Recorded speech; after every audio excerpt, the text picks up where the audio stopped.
ভালো থাকা আমাদের পক্ষে সত্যিই দুষ্কর। কি ঘটে যাচ্ছে পশ্চিমবাংলায়?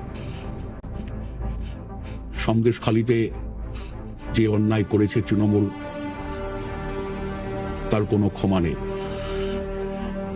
রাজ্যে কর্মসংস্থান নেই, মহিলাদের সম্মান নেই, দুর্নীতির আখড়া হয়ে যাচ্ছে রাজ্যটা। আমরা রাজ্যটাকে সুন্দর করে সাজিয়ে তুলছিলাম।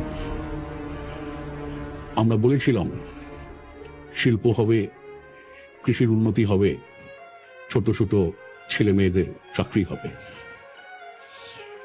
ওদিকে কেন্দ্রে ক্ষমতা দখল করে বসে আছে দাঙ্গাবাজ বিজেপি, দুর্নীতিগ্রস্ত বিজেপি। নোটবন্দি করল, কর্পোরেটদের যথেচ্ছ তোষণ, এখন ইলেকট্রাল বন্ডের মতো দুর্নীতি। দাম বাড়ছে নিত্য প্রয়োজনীয় জিনিসের, ঢুকছে অর্থনীতি। প্রতিদিন সাম্প্রদায়িক ঘৃণা ছড়াচ্ছে বিজেপি। আরো শেষ, মনে রাখবেন তৃণমূলের আমলেই কিন্তু বাংলায় বিজেপির বারবারন্ত। কে এই নরেন্দ্র মোদী, কে এই মমতা ব্যানার্জি? আমাদের দেশকে, রাজ্যকে ধ্বংস করার সুযোগ ওদের দেবেন না।